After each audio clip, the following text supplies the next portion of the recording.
नमस्कार, आप देख रहे हैं 4 PM और मैं हूं अभिषेक मिश्रा। देखिए, बिहार की राजनीति के गलियारों में अभी ये सवाल टहल रहे हैं, तैर रहे हैं कि क्या वाकई बिहार के मुख्यमंत्री नीतीश कुमार भारतीय जनता पार्टी का साथ छोड़ेंगे। बिहार के मुख्यमंत्री नीतीश कुमार और भारतीय जनता पार्टी की दोस्ती की क्या एक्सपायरी डेट आ गई है। कई घटनाक्रमों की वजह से सवाल है। देश के गृह मंत्री अमित शाह ने जिस तरह से टाल मटोल की नीतीश कुमार के नेतृत्व के सवाल पर, वहाँ से फिर ये बहस शुरू हुई, वहाँ से फिर ये सवाल शुरू हुआ। और इन सवालों के बीच ऐसी स्थिति और परिस्थिति जब अमित शाह के बयान पर जो डैमेज है उसको कंट्रोल करने की कोशिश में भारतीय जनता पार्टी पूरी तरह से हाँफ रही है। पटना में मीटिंग, दिल्ली में मीटिंग और मीटिंग पर मीटिंग। अमित शाह ने जो बयान दिया उससे नीतीश कुमार नाराज बताए गए। हालांकि नाराज इतने कि दोस्ती तोड़ देंगे, कल दोस्ती तोड़ देंगे, परसों दोस्ती तोड़ देंगे, हम ऐसा नहीं कर रहे हैं। बिहार बीजेपी के बड़े बड़े नेता अब कहने लगे हैं, पहले भी कहा था कि नीतीश कुमार के नेतृत्व में ही चुनाव लड़ा जाएगा, नीतीश कुमार ही मुख्यमंत्री होंगे।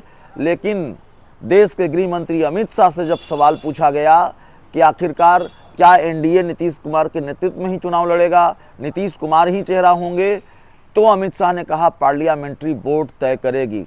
जेडीयू का माथा ठनका, जेडीयू को भी हैरानी हुई उस बयान पर, और फिर जेडीयू ने फैसला सुनाना शुरू कर दिया। जेडीयू ने पोस्टर जारी कर दिए। जेडीयू ने कहा बात बिहार की होगी तो नाम सिर्फ नीतीश कुमार का होगा, 2025 में फिर से नीतीश। और अब तो जेडीयू ने सीधे तौर पर मोर्चा खोल दिया है अमित शाह के खिलाफ। अमित शाह को लेकर जेडीयू का बयान आया है। अमित शाह भगवान हैं क्या? जेडीयू के एमएलसी गुलाम गौस ने अमित शाह पर हमला बोला है। और जेडीयू के एमएलसी अमित शाह को लेकर, माफ़ कीजिएगा, जेडीयू के एमएलसी गुलाम गौस ने अमित शाह को लेकर कहा है कि क्या अमित शाह भगवान हैं। तो इस तरह का बयान जेडीयू की तरफ से आ रहा है। दोस्ती टूटेगी कि दोस्ती बची रहेगी, दोस्ती टूटेगी कि दोस्ती नहीं टूटेगी, ये आने वाले समय में तय होगा। वैसे बिहार में जो मकर संक्रांति का मौसम है वो सिर्फ दही चूड़ा और तिलकुट के जायके का नहीं है, और खिचड़ी के जायके का नहीं है।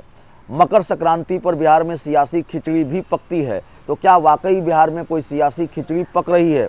हालांकि अभी जेडीयू और आरजेडी के बीच की जो तल्खी है, दोनों दलों की जो लड़ाई है, वार और पलटवार है, उससे ऐसा लगता नहीं कि खिचड़ी अभी ठीक तरीके से पकी है।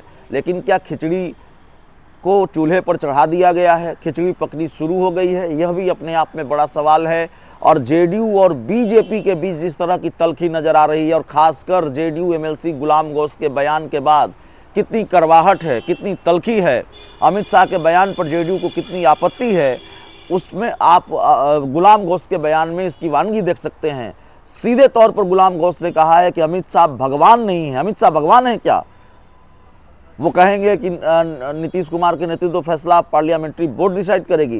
गुलाम गौस का पूरा बयान सुनिए, गुलाम गौस ने क्या कहा है। भारतीय जनता पार्टी के नेता भी कह रहे हैं, जैसे दिलीप जायसवाल जी ने भी कहा है और कई अन्य नेताओं ने भी कहा है कि बिहार में जो चुनाव लड़ा जाएगा वो नीतीश कुमार के नेतृत्व में ही चुनाव लड़ा जाएगा। स्पष्ट है, ऐसा चेहरा तो किसी और का नहीं है बिहार में भी, जो सब समाज, सब पंथ, सब वर्ग का वोट ले ले। नहीं, भारतीय जनता पार्टी के अंदर से भी आवाज उठती है कि भाई अब तो अब कोई अपना बोलता है। चौबे का बयान आपको याद होगा।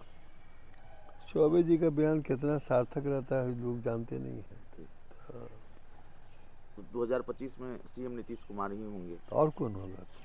उन्हीं के चेहरे पर चुनाव लड़ा जाए, निश्चित रूप से कहीं कोई दिक्कत नहीं है। कोई दिक्कत नहीं है। लेकिन अमित शाह को क्यों हिचक हुई सर कि पार्लियामेंट्री बोर्ड की बैठक तय करेगी? अच्छा, वो कहते हैं, कहने दीजिए। अमित शाह देश के राजा नहीं ना है।